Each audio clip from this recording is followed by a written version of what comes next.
அதாவது 16ஸ்லேருந்து 40ஸ்க்குள்ளே திருப்பூரில் அதிகமாக நம்ம யூஸ் பண்ணுறோம் யான்னு. அதில் என்ன புரிஞ்சுக்குவீங்க, ஹெவியாக ஃபேப்ரிக் வேணும். உதாரணத்துக்கு பேண்ட்டு நம்ம தைக்கிறோம் அப்படின்னா பேண்ட் மெட்டீரியல் எப்பவும் கொஞ்சம் ஹெவியாக இருக்கும், அதாவது டிஷர்ட்டை விட. அந்த பேண்ட் மெட்டீரியல் வந்து நார்மலாக 24s 30ஸ்க்குள்ளே வைப்பாங்க. ஆனால் டிஷர்ட்டுக்கு அது எஸ்பெஷலி லேடிஸ் வேருக்கு, கிட்ஸ் வேருக்கு, லேடிஸ் வேர்க்கெல்லாம் 34s 36 40 இஸ் வெரி குட். என்ன ரீசன்னு சொல்கிறேன்.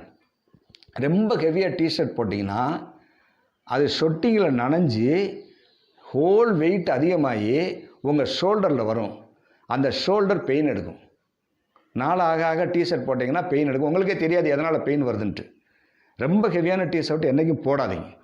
அப்படி போட்டிங்கன்னா கண்டிப்பாக உங்களுக்கு ஷோல்டர் பெயின் வரும். என்ன ரீசன் அப்படின்னா, மழையில் நனையணுங்கிற அவசியமே கிடையாது. உங்கள் ஷொட்டிங் உள்ளே இழுக்கும்போது இந்த